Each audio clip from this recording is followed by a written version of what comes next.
पाठ 2 जामुन का पेड़। पाठ की बात, आज के युग में भ्रष्टाचार इस तरह फैल चुका है कि अब उसकी चंगुल से निकलना असंभव सा हो गया है। सरकारी कामकाज में व्याप्त इसी भ्रष्टाचार को विषय बनाकर लेखक ने यह हास्य व्यंग लिखा है।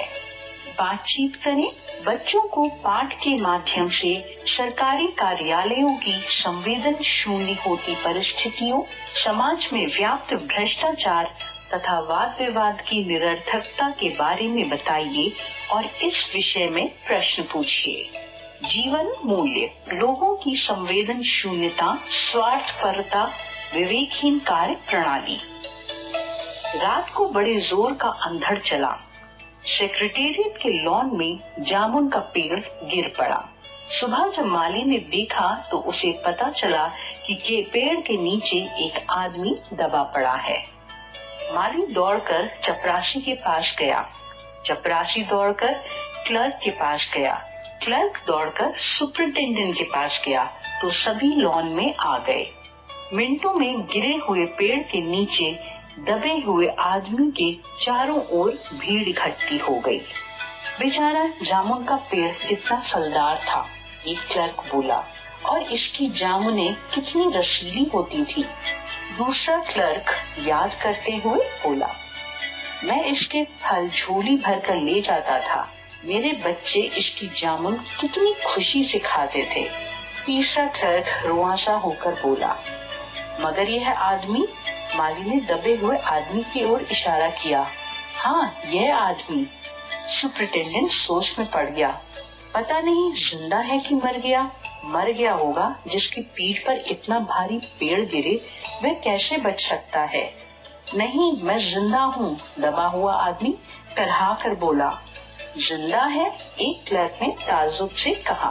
पेड़ को हटाकर इसे जल्दी निकाल लेना चाहिए, माली ने सुझाव दिया। मुश्किल काम है, पेड़ का तना भारी और वजनी है, एक चपरासी बोला। क्या मुश्किल है? माली बोला, बस सुपरिटेंडेंट साहब हुक्म दे दें, हम सभी मिलकर इस आदमी को निकाल सकते हैं। हाँ, हम लोग तैयार हैं, सभी मिलकर बोले। ठहरो, तभी सुपरिटेंडेंट बोला, मुझे अंडर सेक्रेटरी से पूछना पड़ेगा। सुपरिटेंडेंट अंडर सेक्रेटरी के पास गया। अंडर सेक्रेटरी डिप्टी सेक्रेटरी के पास गया। डिप्टी सेक्रेटरी चीफ सेक्रेटरी के पास गया।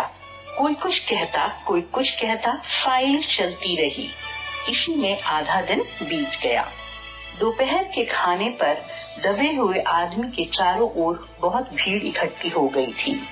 लोग तरह तरह की बातें कर रहे थे। तभी सुपरिटेंडेंट फाइल लिए भागा आया और बोला, हम लोग खुद इस पेड़ को नहीं हटा सकते हैं। हम लोग व्यापार विभाग के हैं और यह पेड़ कृषि विभाग के अधीन है। मैं इस फाइल को अर्जेंट मार्क करके कृषि विभाग में भेज रहा हूँ। वहाँ से उत्तर आते ही इस पेड़ को कटवा दिया जाएगा। दूसरे दिन कृषि विभाग से उत्तर आया कि पेड़ व्यापार विभाग के लॉन में गिरा है, अतः वही लोग कुछ कर सकते हैं। यह उत्तर पढ़कर व्यापार विभाग को गुस्सा आ गया। उन्होंने फाइल कृषि विभाग के पास वापस भेज दी कि यह समस्या सुलझाना उन्हीं लोगों की जिम्मेदारी है, हम लोगों की नहीं। दूसरे दिन भी फाइल चलती रही। फिर शाम को जवाब आया कि यह मामला हम लोग हॉर्टिकल्चरल डिपार्टमेंट के हवाले कर रहे हैं, क्योंकि जामुन का पेड़ एक फलदार पेड़ है, अतः यह मामला हॉर्टिकल्चर डिपार्टमेंट के अंतर्गत आता है। रात को माली ने दबे हुए आदमी को दाल भात खिलाया, जबकि उसके चारों तरफ पुलिस का पहरा था। लेकिन एक पुलिस कांस्टेबल को दया आ गई, सो उसने दबे हुए आदमी को खाना खिलाने की इजाजत दे दी। माली ने आदमी से कहा, तुम्हारी फाइल चल रही है, उम्मीद है कल तक फैसला हो जाएगा। दबा हुआ आदमी कुछ न बोला। माली ने फिर कहा, तुम्हारा यहाँ कोई वारिस है तो उसका पता बता दो, मैं उन्हें खबर कर दूंगा। मैं लावारिस हूँ, आदमी बोला। तीसरे दिन हॉर्टिकल्चर डिपार्टमेंट से बड़ा व्यंग्यपूर्ण जवाब आया। हॉर्टिकल्चर डिपार्टमेंट ने लिखा था, आश्चर्य है, हम लोग पेड़ लगाओ स्कीम चला रहे हैं और हमारे देश के सरकारी अफसर पेड़ काटने का सुझाव दे रहे हैं, वह भी फलदार जामुन के पेड़ को। हमारा सरकारी विभाग वृक्ष काटने की इजाजत नहीं दे सकता। यह सुनकर दबा हुआ आदमी बोला, मगर इस तरह तो मैं मर जाऊंगा। यह भी ठीक कहता है, एक क्लर्क बोला। लेकिन एक मनचले ने कहा, आप जानते नहीं आजकल प्लास्टिक सर्जरी कितनी उन्नति कर चुकी है। मैं तो समझता हूँ अगर इस आदमी को बीच से काटकर निकाल लिया जाए तो इसे फिर से जोड़ा जा सकता है। इस बार फाइल को मेडिकल डिपार्टमेंट में भेज दिया गया। मेडिकल डिपार्टमेंट ने तुरंत एक्शन लिया। उन्होंने योग्य प्लास्टिक सर्जन को छानबीन के लिए भेज दिया। सर्जन ने दबे हुए आदमी की अच्छी तरह जांच करके रिपोर्ट भेजी कि ऑपरेशन तो हो सकता है लेकिन आदमी मर सकता है।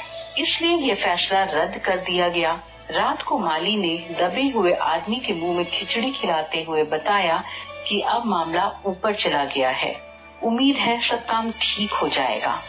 दबा हुआ आदमी एक आह भरकर बोला, ये तो माना कि तगाफुल ना करोगे लेकिन खाक हो जाएंगे हम तुमको खबर होने तक। माली चकित होकर बोला, क्या तुम शायर हो? हाँ, आदमी बोला।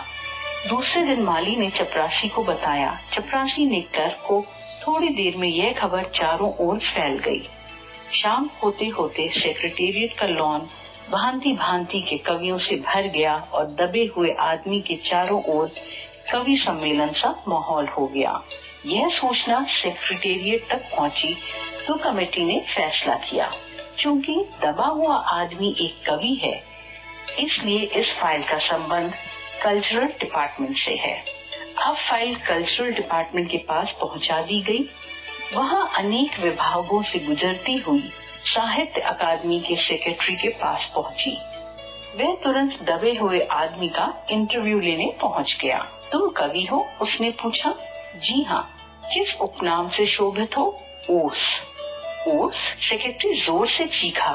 क्या वही ओस जिसका गद्य संग्रह ओस के फूल अभी हाल में प्रकाशित हुआ है? दबे हुए कवि ने हुंकार में सिर हिलाया। क्या तुम हमारी अकादमी के मेंबर हो? सेक्रेटरी ने पूछा। आश्चर्य है, इतना बड़ा कवि, ओस के फूल का लेखक हमारी अकादमी का मेंबर नहीं है। उफ, कैसी भूल हो गई हमसे। इतना बड़ा कवि और कैसी अंधेरी गुमनामी में दबा पड़ा है। गुमनामी में नहीं, एक पेड़ के नीचे दबा हूँ। कृपया मुझे यहाँ से निकालिए। अभी बंदोबस्त करता हूँ, सेक्रेटरी फौरन बोला। उसने अपने विभाग में रिपोर्ट की। दूसरे दिन सेक्रेटरी आया और उस आदमी से बोला, मुबारक हो, मिठाई खिलाओ। हमारी साहित्य अकादमी ने तुम्हें अपनी केंद्रीय शाखा का मेंबर चुन लिया। यह लो चुनाव पत्र। मगर मुझे इस पेड़ के नीचे से तो निकालो, दबे हुए आदमी ने कराहते हुए कहा। यह हम नहीं कर सकते, सेक्रेटरी ने कहा। जो हम कर सकते थे हमने कर दिया, और यदि तुम मर जाओ तो तुम्हारे घर वालों को वजीफा दे सकते हैं। मैं अभी जीवित हूँ, कवि बोला, मुझे जिंदा रखो। मुसीबत यह है, सेक्रेटरी बोला, हमारा विभाग सिर्फ कल्चर से संबंधित है। पेड़ काटने का मामला है, कलम दवात से नहीं, आरी कुल्हाड़ी से संबंधित है। उसके लिए हमने फॉरेस्ट डिपार्टमेंट को अर्जेंट लिखकर भेज दिया है। शाम को माली ने आकर दबे हुए आदमी को बताया, कल फॉरेस्ट डिपार्टमेंट के आदमी इस पेड़ को काट देंगे और तुम्हारी जान बच जाएगी। अब दबे हुए आदमी का स्वास्थ्य जवाब दे रहा था। कल तक किसी न किसी तरह उसे जीवित रहना है। दूसरे दिन जब फॉरेस्ट डिपार्टमेंट के आदमी आरी कुल्हाड़ी लेकर पेड़ काटने पहुंचे तो उन्हें रोक दिया गया।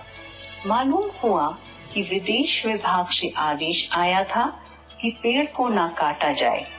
अंडर सेक्रेटरी ने सुपरिटेंडेंट को बताया, आज सवेरे प्रधानमंत्री दौरे से वापस आ रहे हैं।